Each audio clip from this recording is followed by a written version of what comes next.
Hello, how you doing? I'm really in the mood for an Italian sub. I found a place close to my house called Lyle's Hoagies that I really want to check out today. They have a unique situation going on with their Italian subs. It feels like it's been forever since I've done this style of review. I haven't had a chance to do takeout other than like a chicken sandwich in quite a while, so this is gonna be a lot of fun. Anyway, let's get down to Lyle's Hoagies. We'll see if they have anything else and see what we come back with.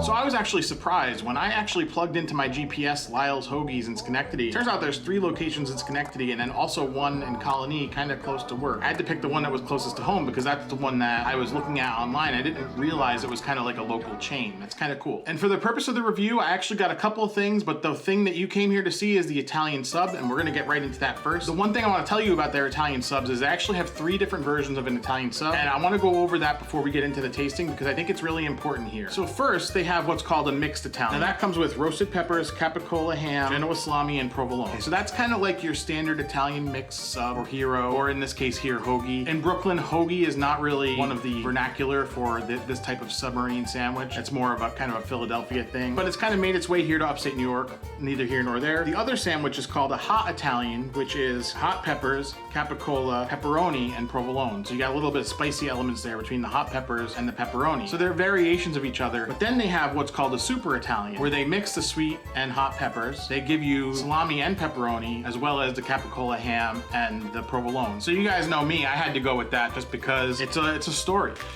So you could see, this is a fairly large sub. I would say probably larger than a Subway sandwich, in which case people had to sue to get them to actually make them 12 inches.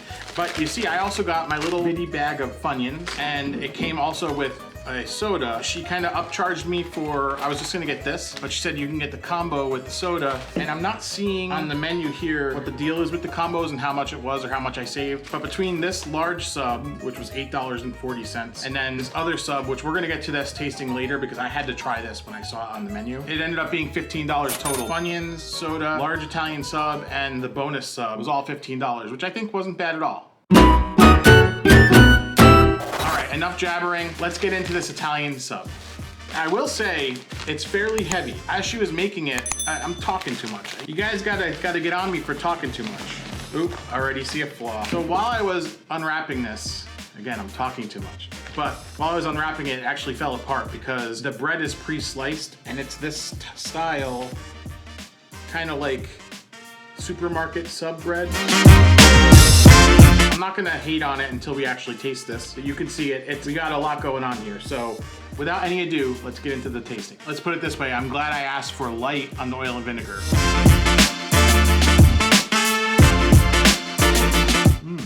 This is a neat little sandwich. So the hot peppers that they use are like a hot pepper spread. I love that because you don't get peppers slipping all over the place. The roasted peppers have a nice little garlicky hit. I got lettuce, tomato, onion on mine. Italian sub, I think lettuce and tomato have to be on there. Onion is kind of an optional thing, but I ain't going into work today, so I don't gotta worry about bad breath. Taken together, that's all really good. So those are kind of the condiments. The oil and vinegar, the sandwich is very sloppy. Because of the nature of this bread, which soaks everything up, I requested light oil and vinegar just because I saw her pick up the bread and I said, if they put the regular amount of oil and vinegar, it's gonna be too soaked. Provolone cheese is incredible.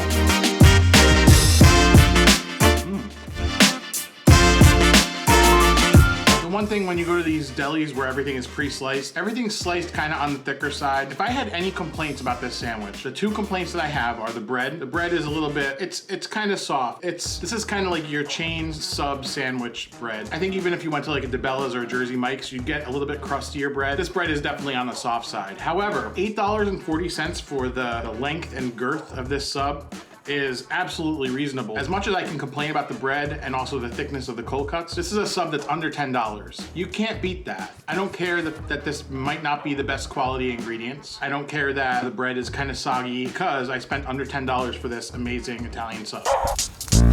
Furthermore, when I say amazing, I'm taking everything together, the quality, the value, the fact that they're not charging you extra for hot peppers and roasted peppers and condiments. A lot of delis will actually charge extra for that stuff. So $8.40, I don't know how they get away with that. I know it's a popular place. When I was waiting, they had stacks of boxes of orders that were sitting on the counter, and I had gotten there just before lunchtime. It's definitely an institution. They've been open since 1977, which is actually older than me. You can't go wrong with this. I got more though. I'm enjoying this sub. Little roasted pepper action. I'm actually floored by how impressive this sandwich is for the value. Now, if you know me, if you've watched these videos before, you know I like to get a coffee soda with my sub. They didn't have coffee soda there. With the meal deal, I got my Diet Pepsi. We ain't gonna spend too much time on this, but yeah, it's Diet Pepsi.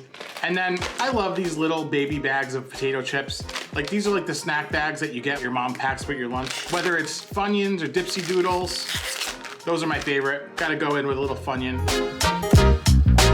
Not gonna spend time on that either. It's a Funyun. If you're enjoying this video so far, be sure to hit it with a like and subscribe if you like food. So I told you I got something a little extra. I can't go to these types of places and not try a bunch of different things. Hanging over the woman's head that was making my sub, they had a special board where they had a cheeseburger sub, buffalo chicken sub, and there was something else, I don't remember what it was. The cheeseburger sub is something that's a thing around here, so I had to try it from them. I'll talk while I unwrap. What I noticed is it actually started with a raw beef patty that she cooked in some kind of contraption.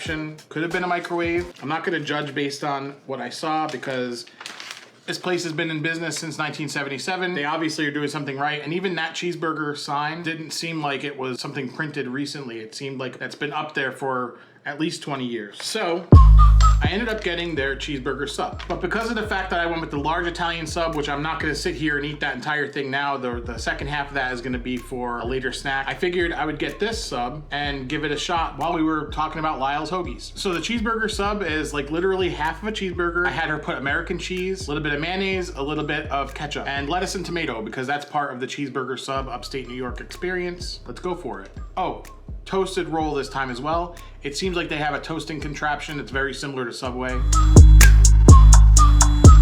Now on this, I didn't opt to get any onions. I probably should have. Onions go well on a burger and I wasn't being shy with the onions in the Italian sub, but I buckled a little bit. There was getting to be a line behind me and I didn't want to hold up the line. Let's take one more bite of this. Let's get a nice big piece of hamburger in this one. Now this half sub was $5. And I'm gonna say it again, like I am not disappointed with this at all in the respect of it's a $5 basically hamburger on a sub roll. I will say though, the meat is a little bit dry and the bread it's not even within the bread. Like looking at it here, the burger goes from here to here. So it only takes up half of the length of the sub sandwich, which isn't a bad thing. You're basically getting, and it's floppy. Hello. Hello, how you doing? This is standard bread. It's not a knock on them. They're doing what they have to do to keep these prices down. An inherent flaw with this sandwich and also with the Italian, you see, I'm barely moving it around and it's kind of sliding out one side on both ends. Whereas if you would have done one lateral cut and built it inside of there, you'd have the fold to kind of hold everything together. That's how I prefer an Italian sub. I was a big fan in the 90s of the Subway cut where they did a triangle out of the top. I really feel like places need to bring that back.